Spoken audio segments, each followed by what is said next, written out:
Hello friends, आप सभी का स्वागत करते हैं हमारे चैनल ज्योति फन व्लॉग पर। तो आप सब देख रहे हैं दर्द से मोहब्बत भाग 208। इससे पहले इस कहानी के 207 भाग अपलोड हो चुके हैं चैनल पर। अगर आप सब ने नहीं पढ़ा है तो ज़रूर पढ़ लीजिएगा।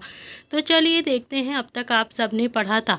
निर्भय ने जैसे ही रोहान को वहां पर देखा तो वो जल्दी से वापस जाने लगता है, लेकिन तभी रोहान ने हल्के से गुस्से में कहा कि चुपचाप से यहाँ पर आ जाओ, ज़्यादा स्मार्ट मत बनो, समझे तुम्हें शर्म नहीं आती है क्या यार? कितनी बार कहा है मैंने तुम्हें यहाँ पर मत आया कर। मानता क्यों नहीं है तू? बार बार क्यों मुंह उठाकर मेरे बहन के कमरे में आ जाता है? भाग यहाँ से, क्यों आता है हर रोज मेरे बहन के कमरे में? आप देखते हैं आगे इस कहानी में क्या होता है। निर्भय ने हल्का सा पलटकर रोहान की तरफ देखा और फिर अकड़ के साथ बोलता है कि यार अपनी बहन को देखो ना, रो रो कर क्या हालत बना ली है अपनी। अब इसे चुप नहीं कराऊंगा तो फिर कौन कराएगा इसे चुप? मैं ऐसे रोते हुए इसे नहीं देख सकता हूँ। और फिर वैसे भी मुझे नहीं पता था कि आप यहाँ पर हो, वरना सच कहता हूँ मैं आता ही नहीं यहाँ पर। तो रोहान ने कहा कि अच्छा, तो तू मेरी बहन को संभाल और फिर तुझे ना ऐसे हमेशा के लिए अब संभालना पड़ेगा। कल दोनों ही टाइम पर वेन्यू पर पहुंच जाना, मैं तब तक अरमान से बात करके आता हूँ। इतना कहकर रोहान पलटा और फिर जैसे ही पलटता है तो उसकी नज़र अरमान पर जाती है, जो दरवाजे पर ही मुंह खोले खड़ा हुआ था।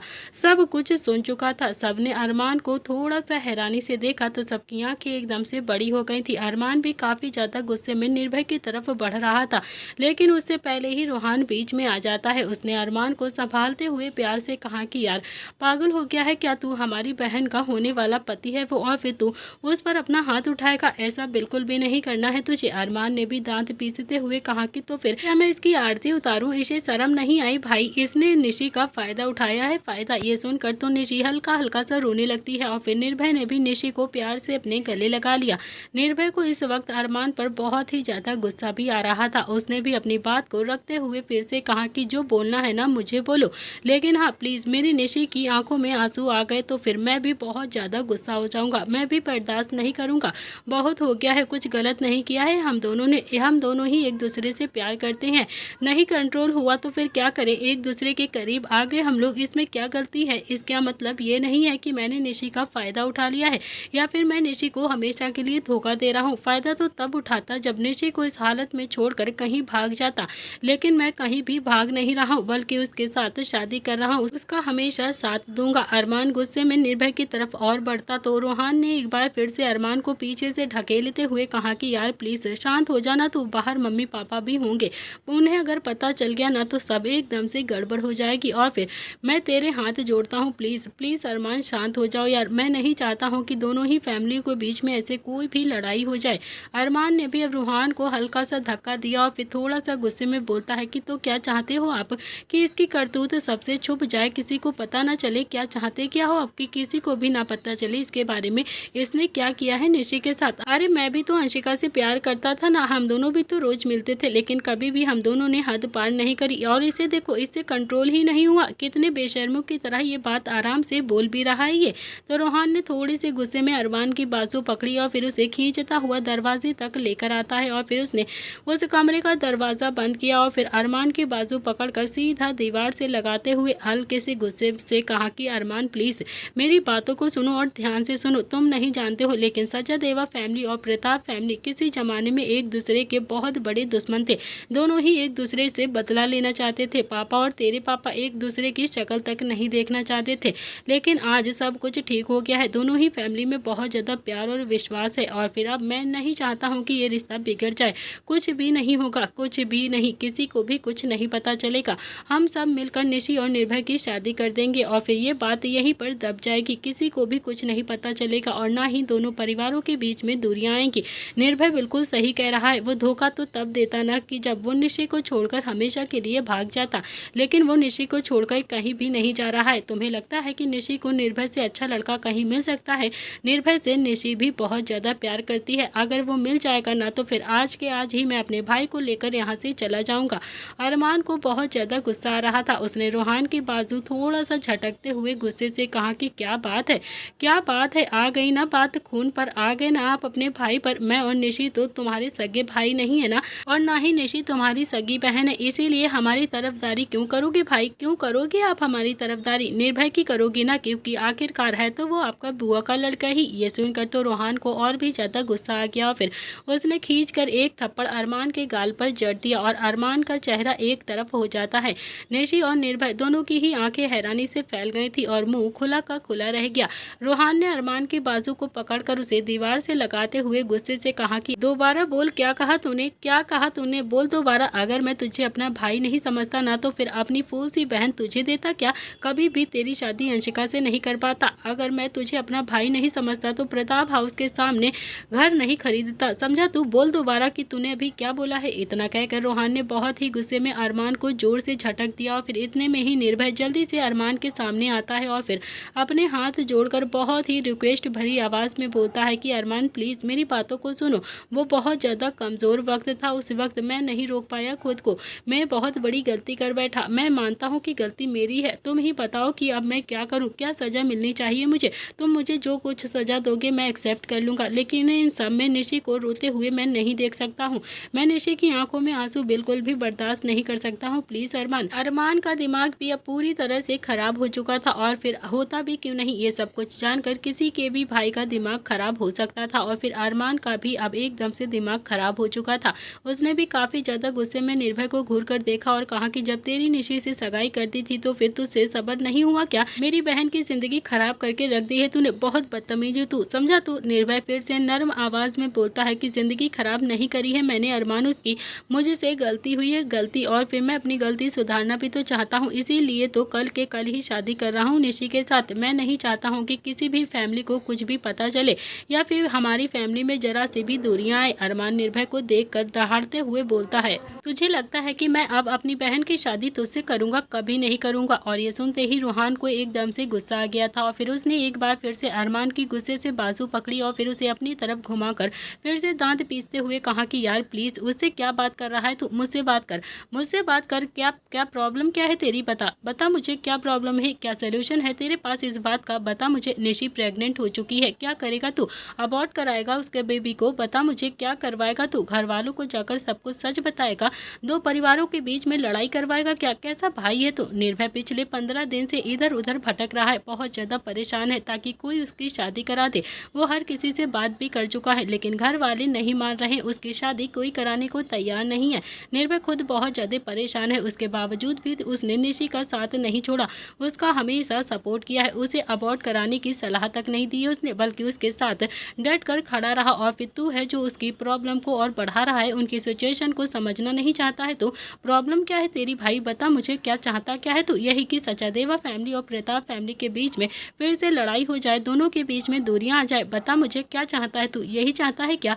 तो अरमान ने भी काफ़ी ज़्यादा गुस्से में कहा कि मैं लड़ाई करवाना बिल्कुल नहीं चाहता हूँ भाई, लेकिन इसका मतलब ये नहीं है कि कोई भी आएगा और फिर मेरी बहन की ज़िंदगी ख़राब करके ऐसे ही चला जाएगा। मैं बिल्कुल भी बर्दाश्त नहीं करूँगा कि मेरी बहन की ज़िंदगी कोई मेरे सामने ख़राब करे।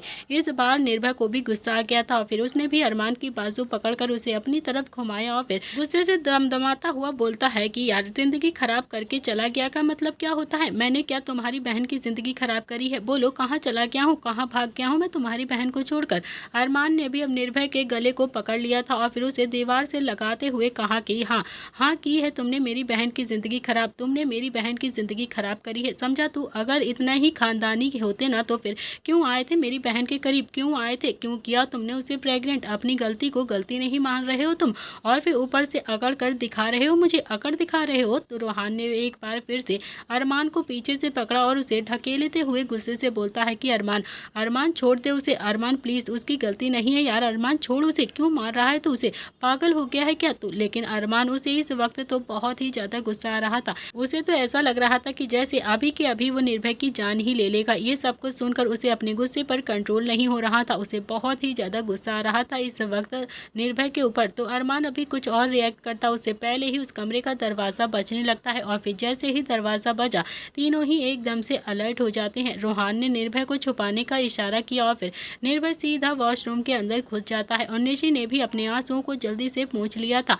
रोहान ने अरमान की तरफ देखकर थोड़ा सा साइलेंट आवाज़ में कहा कि कोई भी नाटक नहीं अरमान, कोई भी नौटंकी तूने करी ना तो मुझसे बुरा कोई नहीं होगा अरमान प्लीज़, वरना सच कहता हूँ अगर दोनों ही फैमिलियों के बीच में जरा सी भी लड़ाई हो गई ना तो तू अपने भाई को हमेशा के लिए खो देगा। अरमान को बहुत ज़्यादा गुस्सा आ रहा था, लेकिन रोहान की बात सुनकर उसने भी अपना गुस्सा जल्दी से कंट्रोल कर लिया था और खुद को शांत करने लगता है। रोहान ने भी आगे बढ़कर दरवाजे को खोला तो सामने शोभित खड़ा हुआ था। शोभित को वहां पर देखकर अरमान और रोहान दोनों की ही सांसें एकदम से रुक गई थी। दोनों ही बहुत ज़्यादा डर गए थे। रोहान अपनी घबराहट को कंट्रोल करके बहुत ही साइलेंट और प्यार से बोलता है कि पापा आप यहाँ। तो शोभित ने भी रोहान की तरफ देखा और कहा कि शायद ये मेरा ही घर है और फिर मैं अपने घर में किसी भी कोने में जा सकता हूँ, मुझे किसी से पूछने की ज़रूरत नहीं है। तो रोहान ने भी हाँ में अपनी गर्दन हिलाई और फिर बोलता है कि हाँ हाँ पापा बिल्कुल जा सकते हो, आप आपका ही घर है, लेकिन अचानक से आप यहाँ पर तो थोड़ा सा अजीब लग रहा था ना, इसीलिए पूछ लिया, कुछ काम था क्या। तो शोभित ने भी अब दरवाज़ा पूरी तरह से खोल दिया और फिर कमरे के अंदर आ जाता है। उसने निशी की तरफ देखा जो कि अब चुपचाप से गर्दन झुकाकर अपने फ़ोन में लगी हुई थी। उसने अपनी गर्दन नहीं उठाई थी क्योंकि वो अच्छे से जानती थी कि उसके पापा उसकी आंखों में आंसू देखेंगे तो शायद सब कुछ समझ जाएंगे और फिर उन्हें सब कुछ सच बताना ही पड़ेगा उसे, और वो बिल्कुल भी नहीं चाहती थी कि कोई भी सच उसके सामने आए। वैसे भी निशी ने रो रो कर अपनी आंखें सुजा रखी थी। शोभित ने भी कमरे में चारों तरफ अपनी नजरें घुमाई और फिर पलटकर अरमान और रोहान दोनों को ही देखा जो कि अपने चेहरे पर बिल्कुल शांति लेकर खड़े हुए थे। शोभित ने अभी दोनों की तरफ देखा और फिर थोड़ी सी सख्त आवाज में कहा कि कोई प्रॉब्लम है क्या तुम दोनों के बीच में। दोनों ने ही ना में अपनी गर्दन हिला दी और फिर शोभित ने फिर से पूछा कि अच्छा तुम तीनों एक ही कमरे में, कोई खास बात तो जरूर होगी जो तीनों एक साथ मीटिंग कर रहे हो। अरमान बोलता है कि नहीं पापा कोई भी खास बात नहीं है, रोहान निशी से बात कर रहा था और फिर मैं भी यहाँ पर आकर बैठ गया, फिर हम दोनों ही बातें करने लगते हैं निशी से। तो शोभित ने भी थोड़ा सा शक भरी नज़रों से अरमान की तरफ घूर कर देखा तो रोहान बोलता है कि अरे पापा अरमान बिल्कुल ठीक कह रहा है, हम लोग तो बस ऐसे ही हंसी मजाक कर रहे थे, आपस में बातें कर रहे थे। अरमान भी आकर हमारे पास बैठ गया। शोभित ने भी हाथ बांधे और फिर घूर कर बोलता है कि लेकिन मुझे तुम दोनों के जोर जोर से बोलने की आवाज़ सुनाई दे रही थी, ऐसा लग रहा था कि जैसे कोई झगड़ा कर रहे हो तुम दोनों, जैसे तुम दोनों बात नहीं कर रहे हो, लड़ रहे हो लड़। यह सुनकर तो दोनों ही भाइयों ने अपना सलाइवा गटक लिया था और बेशक से अरमान बहुत ही ज़्यादा गुस्से में था, लेकिन चाहता तो वो भी नहीं था कि दोनों ही परिवारों के बीच में लड़ाई हो, दोनों ही परिवारों के बीच में दूरियां आए। तो शोभित ने फिर से थोड़ी सी कड़कती हुई आवाज़ में दोनों से कहा कि कुछ पूछ रहा हूँ ना तुमसे, कुछ तुम दोनों जरूर छुपा रहे हो क्या, तुम दोनों लड़ रहे थे। तो दोनों ने फिर से ना में अपनी गर्दन हिला दी और शोभित ने निशी की ओर देखा जो कि अभी भी गर्दन झुकाए फोन में ही घुसी हुई थी। तो शोभित बोलता है कि निशी क्या यहाँ पर लड़ाई हो रही थी बेटा। तो निशी ने भी अब आंखें ऊपर नहीं करी और फिर बेपरवाह होकर जवाब दिया कि अरे नहीं पापा कुछ भी तो नहीं हो रहा था, वो किसी बात को लेकर भाई में थोड़ी सी आर्ग्यूमेंट हो गई थी, वो थोड़ा सा तेज बोलने लगे थे, बाकी कोई प्रॉब्लम नहीं है, बस हम लोग तो बात ही कर रहे थे, हंसी मजाक कर रहे थे। शोभित बोलता है कि निशी मेरी तरफ देखकर बात करो, तुम 24 घंटे निर्भय से फोन पर मत लगा रहा करो, हर वक्त बस उससे बात करती रहती हो। और ये सुनकर तो निशी की सांसें एकदम से रुक गई थी, वो कुछ भी करके शोभित को अपना चेहरा नहीं दिखाने वाली थी। और फिर इतने में ही रोहान बोलता है कि पापा एक बात बताइए, क्या मैं अपने भाई बहनों के साथ बैठकर थोड़ा सा वक्त भी नहीं बिता सकता हूँ क्या? आपने मुझे बिल्कुल ही पराया समझ लिया है क्या? आपको क्या लगता है कि मुझे मेरे भाई बहनों की याद नहीं आती है क्या? मुझे आपकी याद नहीं आती है या फिर क्या मुझे माँ की याद नहीं आती है? मुझे आप सबकी बहुत ज़्यादा याद आती है। देखो पापा आप बहुत ज़्यादा हो रहा है आपका, हम लड़ नहीं रहे हैं, बस आपस में बातें कर रहे थे। और फिर आप हमेशा से शक भरी नज़रों से ही क्यों देखते हैं हम दोनों ही भाइयों को? शोभित बहुत ही ध्यान से रोहान की बात को सुन रहा था और फिर रोहान बस बोले जा रहा था ताकि शोभित का ध्यान एकदम से भटक सके, लेकिन रोहान ये नहीं जानता था कि वो शोभित है। शोभित सच्चा देवा जो रुद्र को झुकाने की हिम्मत भी रखता था, जिसने रुद्र को भी अपने सामने झुका दिया था। तो रुद्र के बेटे की क्या ही औकात थी उसके सामने। शोभित बोलता है कि अच्छा और कुछ बोलना है तुम्हें या फिर पानी पी के सांस ले ले उसके बाद ही बोल लियो तू, एक ही स्पीड में क्यों बोले जा रहा है तू? तो रोहान ने एक गहरी सांस ली और फिर से बोलता है कि पापा प्रॉब्लम क्या है आपकी? तो शोभित बोलता है कि यही तो मैं पूछ रहा हूँ ना कि आखिर तुम दोनों भाइयों लड़ क्यों रहे थे, तुम दोनों की क्या प्रॉब्लम है? कोई प्रॉब्लम है तो बताओ मुझे। इस बार अरमान ने थोड़ा सा सख्ती से शोभित के दोनों बाजुओं को पकड़ा और फिर कमरे के बाहर ले जाता हुआ प्यार से बोलता है कि पापा कोई भी प्रॉब्लम नहीं है, कोई भी प्रॉब्लम नहीं, अगर कोई प्रॉब्लम होगी तो हम दोनों खुद ही बता देंगे। अब हम दोनों भाई हैं, किसी बात पर पर्सनल डिस्कशन भी नहीं कर सकते हैं क्या? हर बार आपको बताना जरूरी है क्या? हर बात को मैं नहीं बताने वाला इस बार आपको। इतना कहकर अरमान अपने पापा को लेकर उस कमरे से बाहर जा चुका था, क्योंकि अगर शोभित कुछ देर वहां पर और और खड़ा रहता तो शायद उसे निशी के बारे में सब कुछ सच सच पता चल जाता। वो जान जाता कि आखिर वहाँ पर क्या हो रहा था। तो शोभित ने भी थोड़ा सा हल्का सा पलटकर अरमान की तरफ घूर कर देखा और फिर अरमान के पीछे खड़े हुए रूहान की तरफ घूर कर देखा और बोलता है कि अगर मैंने सुना कि तुम दोनों ही भाइयों के बीच में किसी भी बात को लेकर प्रॉब्लम है या फिर आपस में कोई भी लड़ाई हुई है तो तुम जानते नहीं हो अपने पापा को क्या करूंगा तुम दोनों का। दोनों ही भाइयों ने हाथ जोड़ लिया और फिर एक साथ बोलते हैं कि पापा हम आपके चाटे भूले नहीं हैं, हमें अभी भी याद है, हमारे बीच कोई भी प्रॉब्लम नहीं है, कोई भी नहीं। अब आप जाइए और अपनी शिखा माँ को अपनी गोद में सिर रखकर मीठी मीठी बातें कीजिए जाकर। तो शोभित भी चुपचाप वहाँ से चला जाता है और फिर जैसे ही शोभित वहाँ से गया वैसे ही दोनों भाइयों ने राहत की सांस ली और फिर इधर उधर चक्कर लगाने लगते हैं। अरमान अंदर आया और उसने सबसे पहले गेट को बंद किया और फिर इतने में ही निर्भय भी बाथरूम से जल्दी से बाहर आ जाता है। तीनों फिर से एक दूसरे को देखने लगे थे। अरमान को गुस्सा अभी काफी हद तक शांत हो गया था। इतना तो वो भी जानता था कि अगर शोभित को सच पता चल गया तो शायद बहुत ही ज्यादा बवाल हो जाएगा, दोनों ही परिवारों में बहुत लड़ाई होगी। इस बार रूहान ने अरमान की बाजू पकड़ी और फिर उसे सोफे पर प्यार से बैठाया और खुद उसके सामने आकर बैठता हुआ बोलता है कि अरमान ठंडे दिमाग से एक बार सोच, निर्भय से अच्छा लड़का हमारी बहन को कहीं भी नहीं मिलेगा। निर्भय सच में बहुत अच्छा है। ये सिचुएशन नहीं है गुस्सा करने की, हमारे पास और दूसरा कोई ऑप्शन भी नहीं है, बल्कि हम इस सिचुएशन को मिलकर हैंडल करना चाहते हैं। कल शादी हो जाएगी और फिर अगले ही दिन मैं दोनों को हनीमून पर भेज दूंगा। तब तक यहाँ पर सब कुछ ठंडा हो जाएगा और प्रेगनेंसी की बात बाहर आएगी तो सब बहुत ज़्यादा खुश भी हो जाएंगे। किसी को भी कुछ नहीं पता चलेगा, हम में से कोई कुछ नहीं बताएगा। और वैसे भी निर्भय से अच्छा लड़का ना तो तू ढूंढ सकता है और ना ही मैं ढूंढ सकता हूँ। कब से तुझे एक बात को समझाने की कोशिश कर रहा हूँ, मैं कितनी बार तुझे बता चुका हूँ।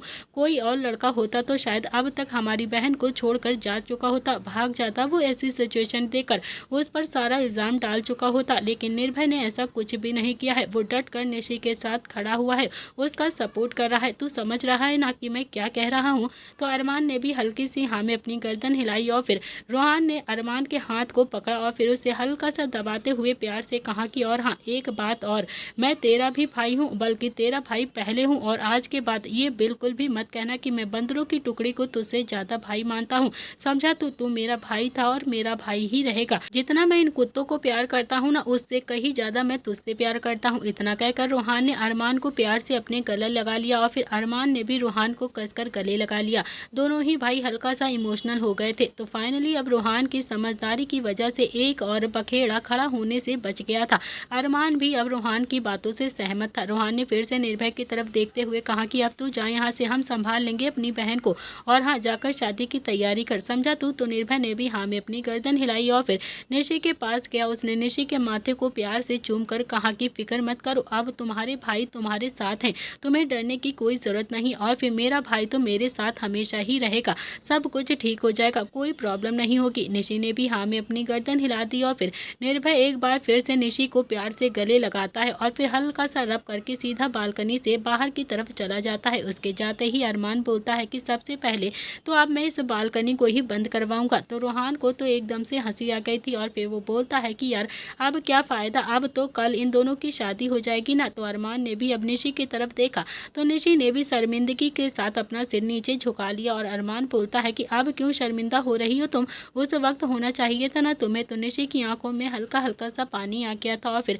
रूहान अरमान की तरफ घूर कर देखता है और बोलता है कि अरमान बस बहुत हुआ यार, उसने पहले ही रो रो कर अपनी पूरी हालत खराब कर रखी है, और अगर ज्यादा रोएगी ना तो अब उसकी तबीयत खराब हो गई तो फिर बच्चे पर भी असर पड़ेगा, समझा तू। अब जो हो गया है उसे ठीक तो नहीं कर सकते हैं, लेकिन हाँ अब आगे के लिए तो कुछ कर सकते हैं, अपनी बहन की खुशी खुशी विदा तो कर सकते हैं ना हम लोग, आज नहीं तो कल उसकी शादी होनी ही थी निर्भय से। अरमान ने भी एक गहरी सांस ली और फिर निशी के पास गया और फिर निशी का सिर अपने सीने पर लगाकर उसकी कमर को हल्का सा रब करते हुए प्यार से बोलता है कि अच्छा ठीक है, बस बस अब शांत हो जाओ, रो मत, सुना है ना कि रूहान भाई ने क्या कहा है, रूहान भाई सब कुछ ठीक कर देंगे, हम दोनों ही भाई तेरे साथ हैं। मैं भी नहीं चाहता था कि तेरी शादी ऐसे हो, सोचा था कि जैसे तू चाहती है तेरी शादी बस वैसे ही करूंगा, लेकिन अब क्या ही कर सकते हैं हम दोनों, अब परेशान मत हो ओके। अरमान ने भी अब निशी के चेहरे को प्यार से अपने दोनों ही हाथों में भरा और फिर अंगूठे से उसके आंसुओं को पोंछ दिया और फिर उसे बेड पर आराम से लाकर लेटा दिया और ब्लैंकेट से कवर करते हुए उसके माथे को चूमकर प्यार से बोलता है कि चलो अब अच्छे से सो जाओ, तुम अकेली नहीं हो, हम दोनों ही तुम्हारे साथ हैं।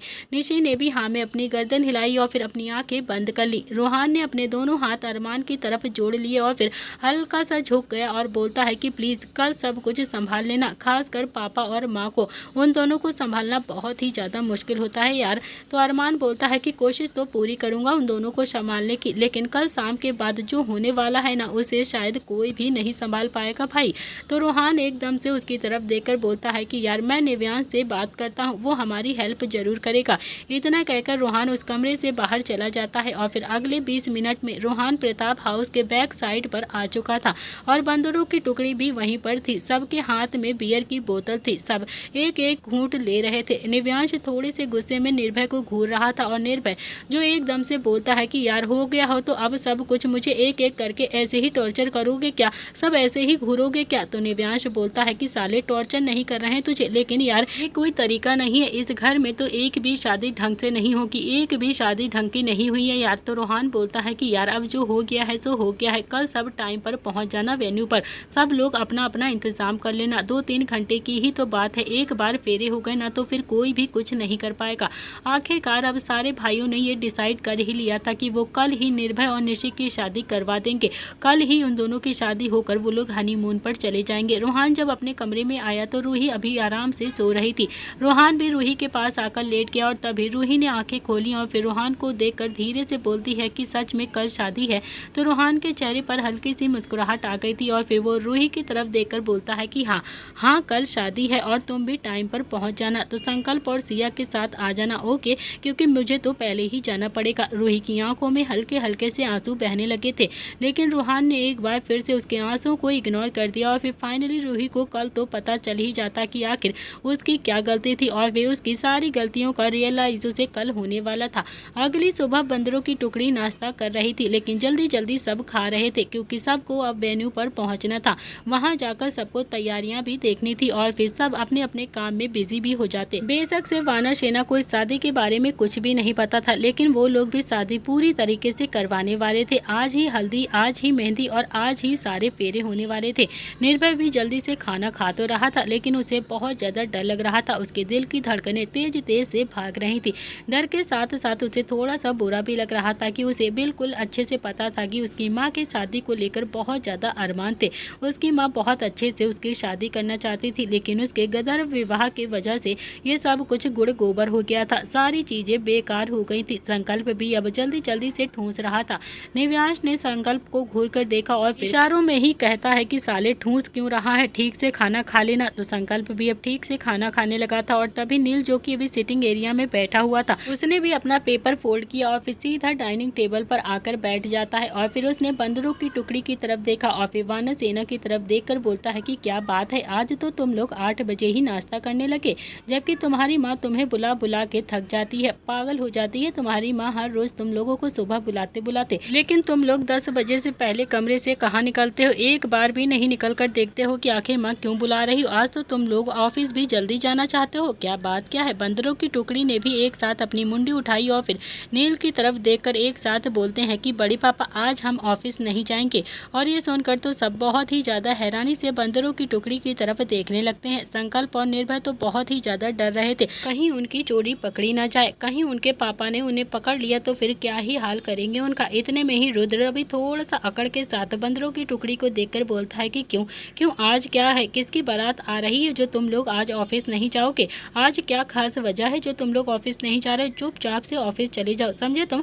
और तभी रोहान रुद्र की तरफ देखकर बोलता है कि पापा वो आज हम सबको एक दोस्त की शादी में जाना है ना, इसीलिए हम सब आज ऑफिस नहीं जा पाएंगे। रुद्र भी अब रोहान की तरफ देखकर बोलता है कि अच्छा कौन से दोस्त की शादी है तुम्हारी, किसकी शादी में जाना है, जरा हमें भी तो बताओ, हमें भी लेकर चलो साथ में, हम सब भी चलेंगे। यह सुनकर तो बंदरों की टुकड़ी ने भी अपना सलाइवा गटक लिया था और फिर रोहान बोलता है कि अरे नहीं नहीं पापा, आप लोग जाकर क्या करोगे वहाँ पर, आप लोगों का कोई काम नहीं है वहाँ पर, आप लोग ऑफिस चले जाइए, हम लोग शादी में होकर आते हैं, आप बच्चों के साथ क्या करेंगे शादी में। रुद्र बोलता है कि अच्छा तो क्या तुम सबका जाना जरूरी है, तुम में से कोई एक आधा चले जाओ, कोई 2 लोग चले जाओ, बाकी सब ऑफिस के लिए निकलो, समझे तुम सबके सब। तो निव्यांश बोलता है कि चाचू वो क्या है ना कि उस दोस्त के मम्मी पापा नहीं है।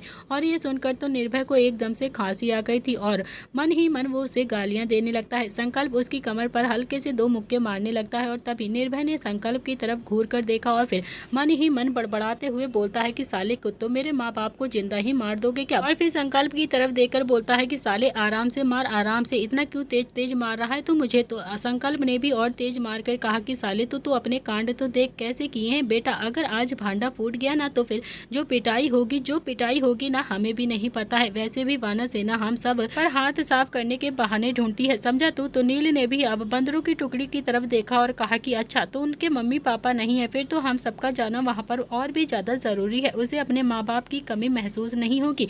अब तो हम सब जरूर चलेंगे तुम लोगों के साथ। और ये सुनते ही रोहान और निव्यांश दोनों ने ही एक साथ अपनी हथेली अपने माथे पर मार ली थी और फिर एकदम से चटाक की आवाज आती है। अब सब बंदरों की टुकड़ी को देखने लगते हैं। किसी को भी कोई शक नहीं हुआ था, लेकिन रुद्र उसके कान एकदम से खड़े हो गए थे। उसने निव्यांश और रोहान दोनों की ही तरफ घूर कर देखा और कहा कि सच सच बताओ क्या बात है, कहाँ पर जा रहे हो तुम सब ऐसे मीटिंग करने के लिए? जल्दी जल्दी बताओ, इतना सच धज कर कहाँ जाना है तुम्हें? तो रोहान बोलता है कि पापा सच कह रहे हैं, हम एक दोस्त की शादी में ही जा रहे हैं। उसके मम्मी पापा नहीं है, इसीलिए हमें ही उसकी शादी करवाना होगा। हम ही लोग जाएंगे उसकी शादी करवाने के लिए। तो रुद्र अभी रोहान को शक भरी नजरों से घूर कर देख रहा था। इतने में ही निव्यांश बोलता है कि बिल्कुल ठीक कह रहा है रोहान, हम सच कह रहे हैं पापा, हमें शादी में ही जाना पड़ेगा। हम नहीं जाएंगे तो फिर कैसे होगी शादी, वरना शादी नहीं हो पाएगी, हमारा जाना जरूरी है। रुद्र बोलता है कि तो फिर हम सबको क्यों नहीं लेके जा रहे हो, हम सब क्यों नहीं जा सकते हैं वहाँ पर? इतना कहकर उसने नील की तरफ देखा और फिर बोलता है कि क्यों नील, ठीक कह रहा हूँ ना, हमें भी चलना चाहिए उसकी शादी में। नील ने भी हाँ में अपनी मुंडी हिलाते हुए कहा कि हाँ हाँ बिल्कुल सही कह रहा हूँ, मैं भी तेरी बात को कैसे टाल सकता हूँ, मैं भी तेरी बात से सहमत हूँ। तू मुझे अपने साथ नर्क में भी लेकर जाएगा ना तो भी मैं वहाँ पर चल दूंगा। तो फिर यहाँ पर तो हम अच्छे काम के लिए जा रहे हैं, चल चल हम भी चलते हैं, हमें भी चलना चाहिए इसकी दोस्त की शादी में। बंदरों की टुकड़ी ने एक साथ ना में फिर से अपनी गर्दन हिला दी और फिर नील और रुद्र दोनों ही अपनी आंखें छोटी करके बंदरों की टुकड़ी की तरफ घूरने लगते हैं। तो रोहान फिर से बोलता है कि अरे पापा, हर जगह आपका जाना सही नहीं होता है, हर जगह आप दोनों का जाना जरूरी है क्या? आप लोग ऑफिस जाइए आराम से, आज अजय के साथ मीटिंग भी है, आप उसके साथ कॉन्ट्रैक्ट साइन कीजिए और फिर हम बस 2-3 घंटे में काम निपटा कर, मेरा मतलब है शादी निपटा कर वहाँ पर आ जाएंगे।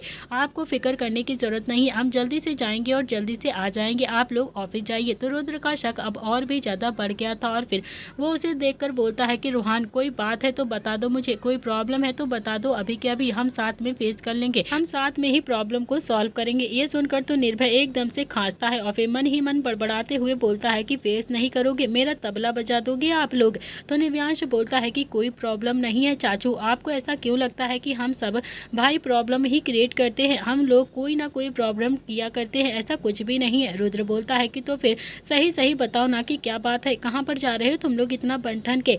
निव्यांश ने फिर से कहा कि चाचू वो जो हमारा दोस्त है ना, उसने बहुत बड़ा कांड कर दिया है। और ये सुनकर तो निर्भय एकदम से बोलता है कि नहीं नहीं मामू, कांड नहीं किया है, गंधर्व विवाह किया है, गंधर्व विवाह। रुद्र काफी ज्यादा हैरानी से निर्भय की तरफ घूरकर देखकर बोलता है कि गंधर्व विवाह वो क्या होता है? ये तो मैंने कभी भी नहीं सुना, वो क्या होता है, जरा मुझे डिटेल में बताएगा क्या तू? इतने में ही किट्टू ने रुद्र के कंधे पर हल्का सा हाथ मारकर उसे आंखें दिखाते हुए कहा कि शर्म नहीं आती है आपको, बच्चों से ऐसी बातें करते हुए? आप ना बिल्कुल पागल हो पागल। रुद्र ने भी अपने कंधे उचका दिए और फिर किट्टू की तरफ देखकर बोलता है कि यार सच कह रहा हूँ, मुझे सच में नहीं पता है कि आखिर ये गंधर्व विवाह होता क्या है, ये कैसे किया जाता है।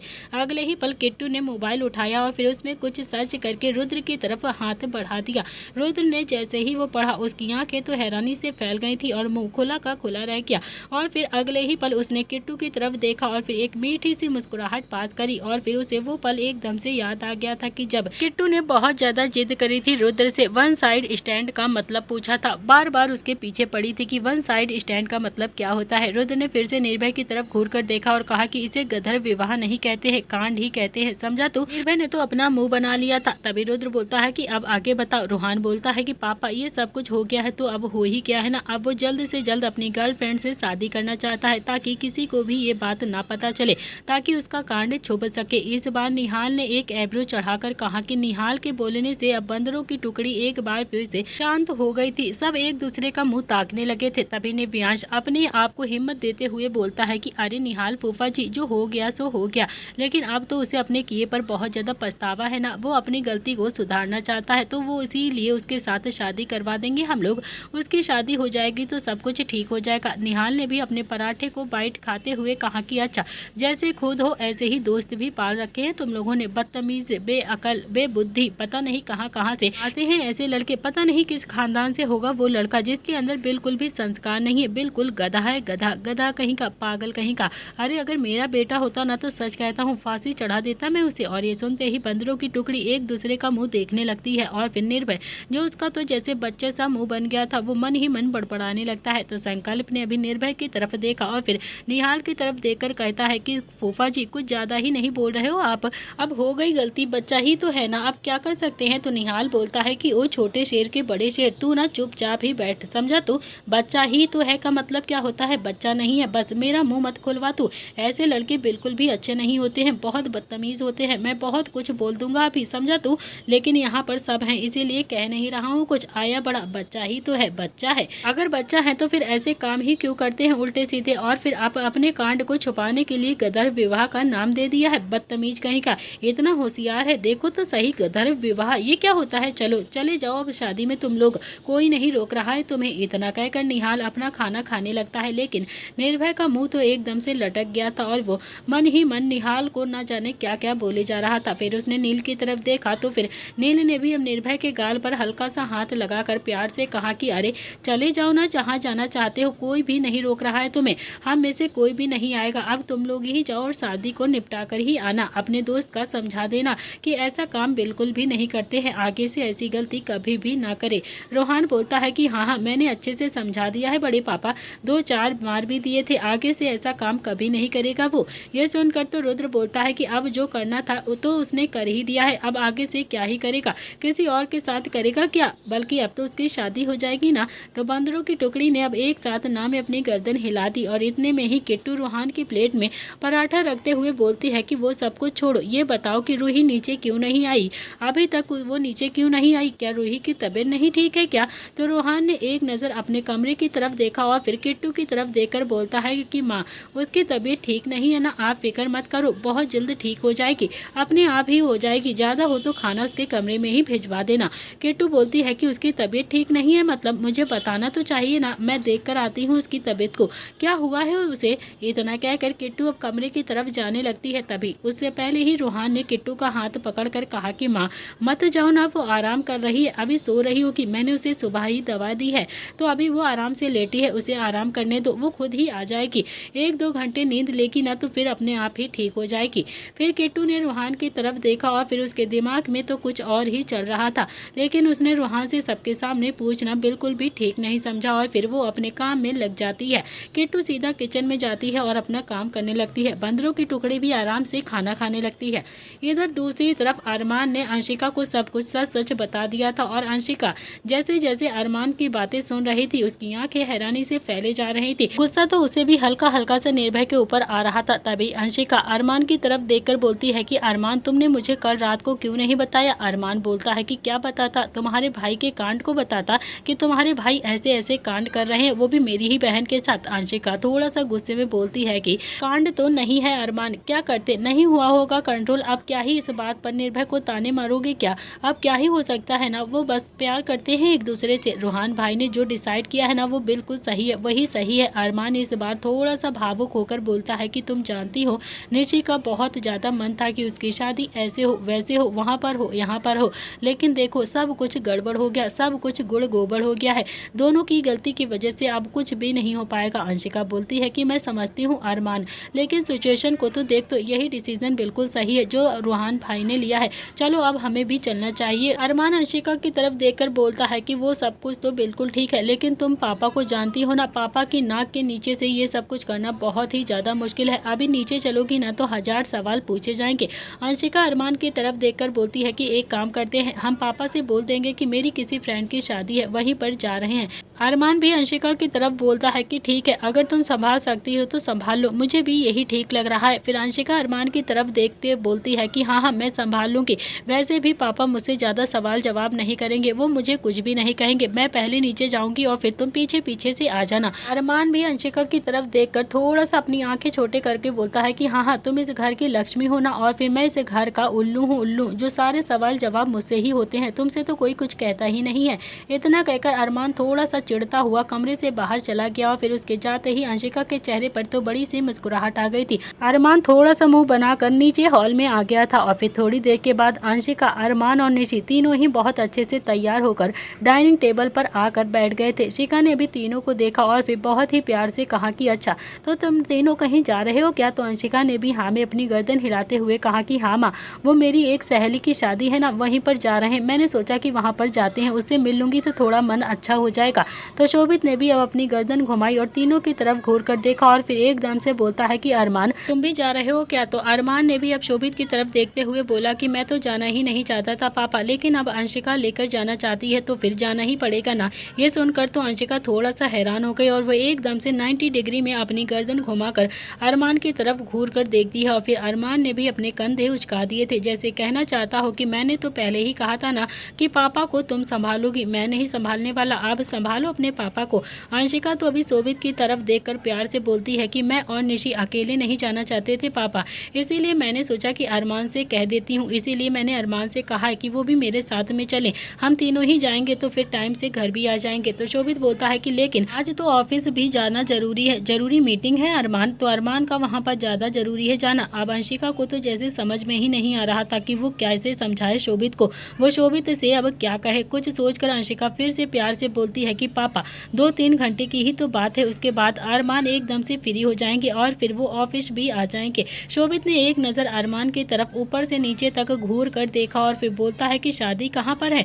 अरमान अभी कुछ और बोल पाता उससे पहले ही अंशिका पहले ही बीच में बोल पड़ती है कि पापा वो सनशाइन फार्म हाउस पर, यहाँ से ज्यादा दूरी पर नहीं है, बस 10 किलोमीटर की दूरी पर ही होगा, हम जल्दी से जाएंगे और जल्दी से आ जाएंगे, हम जाएंगे पापा प्लीज। तो शोभित ने भी अब अंशिका की तरफ देखा और फिर उसे मना नहीं कर पाया। फिर उसने निशी की तरफ देखते हुए कहा कि तबीयत ठीक है तुम्हारी? तो निशी ने भी हाँ में अपनी गर्दन हिला दी और फिर शोभित एकदम से तीनों की तरफ देखकर बोलता है कि ठीक है तो चले जाओ तुम तीनों के तीनों। और फिर उसने अपनी मुंडी अरमान की तरफ घुमाई और उसे देखते हुए कहा कि और हाँ अरमान, तुम ना जल्दी से जल्दी कोशिश करना, जितनी जल्दी फ्री हो सको ना फ्री होकर ऑफिस आ जाना, जरूरी मीटिंग है। तो अरमान बोलता है कि हाँ हाँ पापा जरूर आ जाऊंगा और फिर खुद से ही मन बड़बड़ाते हुए बोलता है कि पता नहीं कैसे आऊंगा, लेकिन आऊंगा तो कमर कस के ही आऊंगा पापा, क्योंकि पिटाई तो मेरी भी बहुत ज्यादा होगी, आप तो मेरे ऊपर ही अपना हाथ साफ करोगे, अंशिका को तो आप कुछ भी नहीं कहोगे। तीनों ही अब वहाँ से जाने लगते हैं और तभी शिखा बोलती है कि निशी। तो निशी ने भी पलट कर शिखा की तरफ देखा तो उसकी आंखों में हल्का हल्का सा पानी आ गया था, क्योंकि वो नहीं चाहती थी कि उसकी शादी ऐसे हो, लेकिन क्या ही करते, सिचुएशन कुछ ऐसे ही ऑपोजिट हो चुकी थी। शिखा अब निशी के पास आती है और फिर उसके गाल पर प्यार से हाथ रखकर बोलती है कि बेटा अच्छे से खाना खाना, 2-3 दिन से तुमने ठीक से कुछ भी नहीं खाया है, तुम्हारी तबीयत भी बहुत ज़्यादा खराब हो गई है, देखो ना कि तुम कितनी ज़्यादा कमज़ोर हो गई है, तुम्हें जो जो पसंद हो वो सारी चीज़ें खा लेना और अच्छे से अपना ध्यान रखना।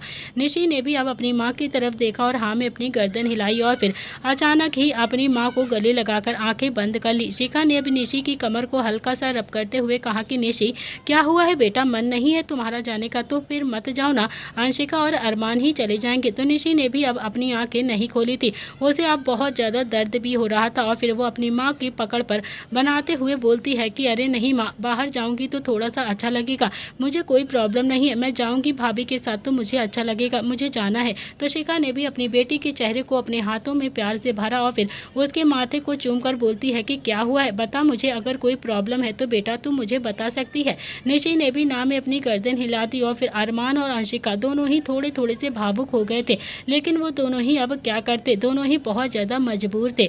अरमान और अंशिका दोनों ही थोड़े से भावुक हो गए थे। निशी ने नहीं सोचा था कि निशी की शादी कभी भी ऐसे होगी। निशी ने तो अपनी शादी के लिए बहुत बड़े बड़े सपने देखे थे, लेकिन अभी वो क्या ही कर सकते थे, कुछ भी कोई नहीं कर सकता था। अरमान ने निशी की बाजू पकड़ी और फिर बोलता है कि चलो अब चलते हैं, नहीं तो लेट हो जाएगा। और फिर तीनों ही सचदेवा हाउस से बाहर आ गए थे। तीनों ही अपनी गाड़ी के पास पहुंचे ही थे कि तभी सामने से नील और रुद्र भी बाहर आ रहे थे। दोनों ही ऑफिस से जाने के लिए बाहर आ रहे थे। तो नील ने भी अरमान, अंशिका और निशी तीनों को ही देखा तो मुस्कुराकर बोलता है कि सुबह सुबह तुम तीनों कहाँ पर चल दिए, ऐसा लग रहा है जैसे कहीं अच्छी जगह पर जा रहे हो, हमें भी लेकर चलोगे क्या? तो अंशिका ने एक झूठी मुस्कुराहट के साथ अपने बड़े पापा को देखते हुए कहा कि अरे बड़े पापा, हम लोग शादी में जा रहे हैं। और फिर इतने में ही क्या था, रुद्र बोलता है कि तुम भी शादी में जा रहे हो, मतलब तुम्हारे भी किसी दोस्त ने गंधर्व विवाह कर लिया है क्या, जो तुम लोग भी उसे बचाने के लिए जा रहे हो? और ये सुनकर तो बंदरों की टुकड़ी जो कि अभी नील और रुद्र के थोड़े ही पीछे पर खड़ी हुई थी, उन सब ने कसकर अपनी आंखें बंद कर ली थी। अब तीनों को ही बहुत ज्यादा डर भी लग रहा था। उन सब ने कस के आंखें बंद कर ली तो अरमान भी अब अपना मुंह फाड़े बस रुद्र को ही देखे जा रहा था। फिर कुछ सोचकर बोलता है कि अरे नहीं नहीं पापा, हम तो किसी दूसरे दोस्त की शादी में जा रहे हैं। इतना कहकर अरमान ने जल्दी जल्दी से गाड़ी का दरवाज़ा खोला और फिर अंशिका को बैठाया और फिर बैक सीट का दरवाज़ा खोला। निशी को बैठने का इशारा किया क्योंकि वो जानता था कि अगर वो कुछ देर भी वहाँ पर रुक गया तो फिर नील और रुद्र से बहुत ज़्यादा सवाल जवाब करेंगे। अरमान वहाँ पर 1 मिनट भी नहीं खड़ा होना चाहता था क्योंकि उसके पास कोई भी जवाब नहीं होते थे, क्योंकि बेचारा अरमान बहुत ही ज़्यादा स्ट्रेट फॉरवर्ड था। वो तो थोड़ा बहुत बंदरों की टुकड़ी के साथ रहकर थोड़ा सा तेज हो गया था। देखते ही देखते अरमान तो अंशिका और निशे को लेकर वहाँ से हवा की तरह चला गया था, क्योंकि वो जानता था कि अगर वो रुक गया तो फिर तो आज वो भांडा फूटना तय ही है। उनके जाते ही नील ने रुद्र को तरफ देखा और कहा कि चल बैठ, हम भी चलते हैं। बंदरों की टुकड़ी तो ऑफिस आएगी नहीं, हमें ही काम संभालना पड़ेगा। आज तो सबके सब जा रहे हैं गंधर्व विवाह करने के लिए। तो रुद्र ने भी हम मुस्कुराकर हाँ में अपनी गर्दन हिलाई और फिर नील के लिए गाड़ी का गेट खोला। नील ने एक नज़र मुस्कुराकर रुद्र की तरफ देखा और फिर बोलता है कि अभी मुझे कुछ नहीं हुआ है, जो तू मेरी अभी से ही सेवा करने लगा है। रुद्र ने भी अपनी आंखें नील को दिखाते हुए गुस्से से कहा कि और मैं कुछ होने भी नहीं दूंगा, तुझे पहले बताया है ना मैंने, तुझे कुछ भी नहीं होगा। अब चुपचाप से चल बैठ गाड़ी के अंदर। तो नील भी अब गाड़ी में आराम से आकर बैठ गया था और फिर रुद्र ड्राइविंग सीट पर आकर बैठ गया था। वो लोग वहां से चले गए और फिर उनके जाते ही रूहान ने संकल्प को देखकर कहा कि सिया को हम ले जाएंगे, तू जा अपनी भाभी को लेकर आ। तो संकल्प ने भी अपने दोनों ही कंधे उचकाकर रूहान की तरफ देखा और अपनी आंखें छोटी करके कहा कि क्यों भाई, क्यों भाभी को लेकर तुम क्यों नहीं आते, मुझे क्यों कह रहे हो। तो रूहान ने कहा कि संकल्प मुझे ना बहुत सारे काम है इसीलिए कह रहा हूँ, उसे तैयार होने में बहुत ज़्यादा वक्त लगता है, वैसे भी उसकी तबीयत ठीक नहीं थी ना, तो तुम उसे लेकर वहाँ पर आ जाना। मैं सिया और निर्भय और सबको लेकर जा रहा हूँ, तुम जाओ अब रूही को लेकर आओ। ओके। तो संकल्प ने भी हाँ में अपनी गर्दन हिलाई और फिर वापस से प्रताप हाउस के अंदर चला जाता है। तब तक बंदरों की टुकड़ी वहां से चली गई थी। संकल्प जब कमरे में आया तो रूही अभी बालकनी में चुपचाप से खड़ी हुई थी, एकदम से शांत थी। वो तो मान ही चुकी थी कि रूहान की शादी आज तनु से हो जाएगी और हमेशा के लिए रूहान उससे दूर हो जाएगा। न रूहान ने खुलकर बात करने की कोशिश करी रूही से और न ही रूही ने एक बार भी आकर रूहान को सारा सच बताया। संकल्प ने भी रूही को आवाज लगाते हुए कहा कि ए जैस्मिन तुम नहीं चलोगी क्या शादी में, जल्दी से रेडी हो जाओ, हमें जल्द से जल्द शादी में पहुंचना है। रूही ने पलट कर संकल्प की तरफ देखा तो संकल्प तो अभी रूही का चेहरा ही देखता रहता है, बहुत ही ज्यादा उदास लग रही थी। रूही ने तो रो रो कर अपनी आंखें लाल कर रखी थी और उसका चेहरा भी बहुत ज्यादा उदास लग रहा था, बहुत ही ज्यादा उदास। रूही हल्की आवाज में बोलती है कि नहीं, मैं क्या करूंगी जाकर शादी में, मुझे नहीं जाना है। तो संकल्प थोड़ा सा रूही के करीब गया और फिर उसे देखकर प्यार से बोलता है कि अरे यार तुम्हारी तबीयत तो सच में बहुत ही ज्यादा खराब है, चलो तुम्हें पहले डॉक्टर के पास लेकर चलता हूँ, तुम्हें अभी के अभी डॉक्टर की जरूरत है। तो रूही ने ना में अपनी गर्दन हिलाते हुए कहा कि नहीं, मुझे किसी भी डॉक्टर के पास नहीं जाना है, मुझे किसी डॉक्टर की ज़रूरत नहीं है, बस थोड़ा सा बुखार है ना, बाकी कुछ भी नहीं हुआ है, बस सब कुछ सही हो जाएगा, थोड़ा सा रेस्ट करूंगी ना तो अपने आप ही ठीक हो जाऊंगी, तुम जाओ, मुझे नहीं जाना है। तो संकल्प बोलता है कि तुम्हारे बिना कैसे चला जाऊँ जैस्मिन, भाई ने जाते जाते कहा था कि तुम्हें लेकर आऊँ, तो फिर यार अब सब कोई जा रहा है तो तुम क्यों नहीं जा रही हो, तुम भी ना खुश नहीं हो क्या इस शादी से। ये सुनकर तो रूही हैरानी से संकल्प को देखने लगती है, भला रूही खुश कैसे हो सकती थी, उसका पति किसी और से शादी कर रहा था और फिर वो खुश हो जाती, ऐसा तो हो ही नहीं सकता है, कौन पत्नी अपने पति की दूसरी शादी करवाना चाहती है। लेकिन ये सिचुएशन क्रिएट भी तो रूही ने खुद ही करी थी। तो रूही बोलती है कि तुम खुश हो ना इस शादी से। तो संकल्प बोलता है कि खुश तो नहीं हूँ, लेकिन हाँ क्या करूँ, सिचुएशन ही कुछ ऐसी है तो खुश तो रहना ही पड़ेगा, चाहूँगा तब भी रहूँगा, नहीं चाहूँगा तब भी रहूँगा, वरना सब कुछ तो गुड़ गोबर ही हो जाएगा, ये बात तो तुम भी जानती हो ना। चलो अब जल्दी से तैयार हो जाओ, हमें भी जल्दी ही निकलना पड़ेगा, वरना हल्दी की रस्म मिस कर देंगे हम लोग, आधी चीज़ें हम लोग मिस कर देंगे। रूही जल्दी से तैयार हो जाओ। रूही बहुत ही ज़्यादा हैरान हो चुकी थी, वो संकल्प को बस ऐसे देखे जा रही थी और फिर कुछ सोचकर वो कबर्ड की तरफ चली जाती है। उसने उसमें से एक साड़ी निकाली और फिर संकल्प की तरफ देखने लगती है। तो संकल्प भी समझ गया था, वो रूही की तरफ देखकर बोलता है कि हाँ मैं बाहर वेट कर रहा हूँ, तुम जल्दी से चेंज करके आ जाओ। ओके, बस थोड़ा ही टाइम है, हमें जल्दी से जल्द वहाँ पर पहुँचना पड़ेगा। संकल्प बाहर चला जाता है और करीब 1 घंटे के बाद संकल्प गाड़ी ड्राइव कर रहा था और रूही जो बहुत ही उदास मन से उसके बराबर वाली सीट पर बैठी हुई थी। संकल्प बोलता है कि ए जैस्मिन, इतना ज़्यादा उदास क्यों हो, कुछ सोच रही हो क्या, कोई प्रॉब्लम है क्या, अगर कुछ हुआ है तो फिर बताओ ना, क्या भाई से लड़ाई हुई है क्या, अरे हुई है तो फिर बताओ। हमारे घर में जब पति पत्नी की लड़ाई होती है ना तो फिर गलती किसी की भी हो, डांट तो पति को ही पड़ती है, अगर कोई भी दिक्कत है तो बता सकती हो मुझे, समझ रही हो ना मैं क्या कह रहा हूँ, तुमसे कोई प्रॉब्लम है तो घुस जाओ, सीधा किट्टू मौसी को ही बता देना जाकर। फिर तुम देखो किट्टू मौसी कैसे रूहान भाई की बैंड बजाती हैं, बहुत मजा आएगा। अगर कोई प्रॉब्लम है तो बताओ मुझे, मैं खुद जाकर बता दूंगा। रूही एक उदास भरी आवाज में बोलती है कि नहीं संकल्प, ऐसा कुछ भी नहीं है। तुम लोग इस शादी से बहुत ज्यादा खुश हो ना, तो बस मैं भी बहुत ज्यादा खुश हूँ। मैं तो बस सबकी खुशी ही चाहती हूँ, तुम सब खुश रहोगे तो मैं भी खुश हूँ। तो संकल्प को रूही की बात समझ में नहीं आ रही थी, मगर फिर भी उसने गाड़ी वेन्यू पर आकर रोकी और फिर संकल्प और रूही दोनों ही अंदर की तरफ चले जाते हैं। संकल्प ने अंदर जाकर सबसे पहले सिया को ढूंढा, जो कि अभी अंशिका के पास में बैठी हुई बातें कर रही थी। संकल्प सीधा सिया के पास चला जाता है तो वहीं रूही सबको देख रही थी और रूही मन ही मन बड़बड़ाते हुए बोलती है कि घर के बड़े नहीं आए, लगता है कि वो लोग इस शादी से खुश नहीं है। बाकी सब तो बहुत ज्यादा खुश लग रहे हैं, अगर बाकी सब खुश हैं तो फिर मैं भी बहुत ज्यादा खुश हूँ। मेरी भी खुशी इन्हीं लोगों में है, मैं भी ये शादी एक्सेप्ट कर लूंगी। जब रोहान इस शादी को एक्सेप्ट कर रहे हैं और खुशी खुशी तनु के साथ शादी कर रहे हैं। ये कहते हुए रूही की आंखों में एक आंसू बह गया था, उसका गला भी हल्का हल्का सा भराया था। वो चुपचाप से जाकर अकेले ही एक सोफे पर बैठ जाती है। ऐसा लग रहा था जैसे किसी भी पल उसकी जान ही चली जाएगी, वो एक पल के लिए मर रही थी। रूही अब बिल्कुल भी बर्दाश्त नहीं कर पा रही थी, उसे बहुत ज्यादा दर्द हो रहा था, उसके अंदर दुख का सैलाब उमड़ रहा था। आंखें देखकर साफ लग रहा था कि किसी भी वक्त वो रो देगी। उसने अपनी आंखें कसकर बंद कर ली और फिर तभी उसने महसूस किया कि उसके पास आकर कोई बैठ गया है। तो रूही ने भी अपनी आंखें खोलकर देखा तो वो कोई और नहीं था, रोहान था। रोहान ने व्हाइट कलर का कुर्ता पैजामा पहना हुआ था और ऊपर से येलो कलर की जैकेट पहनी हुई थी। इसमें दो राय नहीं थी कि रोहान सच में बहुत ही ज्यादा स्मार्ट लग रहा था। रोहान सच में बिल्कुल रुद्र की तरह लगता था, बहुत ही ज्यादा हैंडसम लगता था जब वो कुर्ता पैजामा पहनता था। रोहान ने रूही की तरफ आंखों ही आंखों में देखा और फिर रोहान थोड़ा और खेलना चाहता था रूही के साथ, लेकिन अब उससे रूही का दर्द देखा नहीं जा रहा था। उसे बर्दाश्त नहीं हो रहा था रूही का ऐसे रोना, और फिर इसीलिए वो अपनी जैस्मीन के पास आकर बैठ गया था, उसे थोड़ा सा दिलासा देने के लिए। रोहान रूही की आंखों में देख रहा था जिसमें दर्द के सिवा कुछ भी दिखाई नहीं दे रहा था। इस वक्त रूही सच में बहुत ही ज्यादा दर्द में थी। रोहान को उसका दर्द महसूस भी हो रहा था। रोहान को देखकर रूही की आंखों से एक आंसू फिर से बह जाता है। रोहान ने अपना एक हाथ आगे बढ़ाया और फिर रूही की आंखों से गिरे हुए आंसू को अपने अंगूठे से साफ कर दिया। रोहान बोलता है कि अब तो खुश हो गई हो ना तुम, यही तो चाहती थी तुम कि शादी हो जाए। तो रूही कुछ भी नहीं बोलती है, उसका मन तो ऐसा कर रहा था कि जैसे अभी वो रोहान के गले लगकर फूट फूट कर रो दे, उसके साथ लड़ने लगे, उसके साथ बहुत सारी शिकायतें करे, उसे ये कह दे कि वो उसे छोड़कर कहीं भी नहीं जाएगी, कहीं भी नहीं जाना चाहती है और वो ये शादी बिल्कुल भी नहीं करवाना चाहती है। लेकिन रूही अभी भी अपने इमोशंस को कंट्रोल कर गई थी और अपने आप को उसने संभाल लिया था।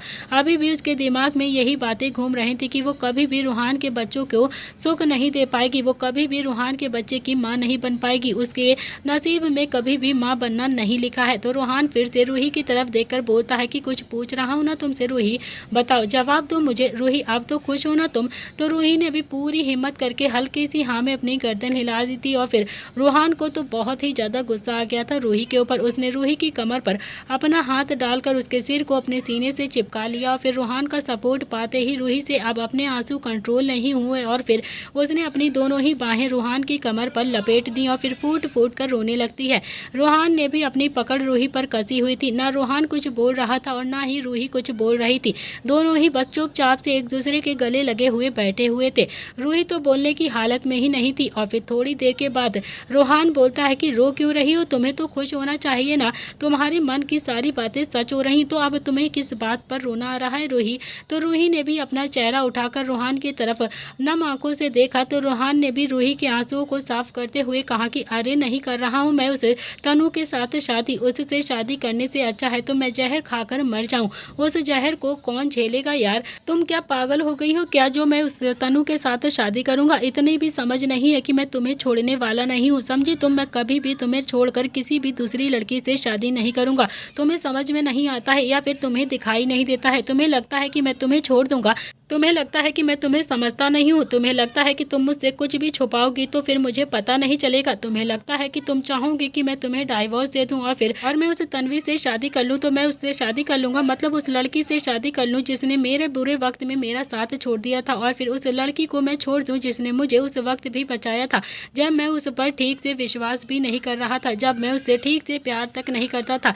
क्या लगता क्या है तुम्हें? तुम्हें तो बहुत ज़्यादा स्मार्ट हो तुम, बेवकूफ़ हो तुम एक नंबर की। क्या लगता लगता है तुम्हें कि मैं जो प्रताप इंडस्ट्री को संभाल रहा हूँ मेरे अंदर बिल्कुल अकल नहीं है? क्या मैं तुम्हें समझता नहीं हूँ कि इस वक्त तुम्हारे दिमाग में क्या चल रहा है और क्या नहीं? बेवकूफ़ हो तुम, एक नंबर की बेवकूफ़। सारी दुनिया में मुझे तुम ही मिली थी शादी करने के लिए। क्यों मैंने तुम्हें पसंद कर लिया यार? तुम्हें पता है रोहित, तुम ना दुनिया की सबसे ज़्यादा बेवकूफ़ लड़की हो, सबसे ज़्यादा, जो अपने ही पति को किसी को भी देने के लिए तैयार हो गई, और वो भी उस तनु जैसी लड़की को। और मुझे तुम पर बहुत ज़्यादा गुस्सा आ रहा है। बस मैं आज तुम्हें सपोर्ट कर रहा हूँ क्योंकि तुम्हारी हालत बहुत ज़्यादा ख़राब है। तुम बहुत ही ज़्यादा इनोसेंट हो, लेकिन कल से तुम्हें मुझे मनाने के लिए मेरे पीछे पीछे घूमना होगा, समझे तुम? क्योंकि मैं तुमसे बहुत ज़्यादा गुस्सा हूँ रूही, बहुत ही ज़्यादा गुस्सा। तुमने सच छुपा कर बहुत बड़ी गलती करी है मुझसे। तो दोस्तों, इसी के साथ इस कहानी का आज का एपिसोड यहाँ पर समाप्त होता है। क्या करेगी रूही और कैसे मनाएगी अब वो रोहान को, और कैसे होगी निर्भय और निशी की शादी? क्या वानर सेना को पता चलेगी निर्भय और निशी की शादी के बारे में? तो क्या होगा आगे के लिए देखना पड़ेगा इस कहानी का अगला भाग। आज के लिए इतना ही। Thank you friends.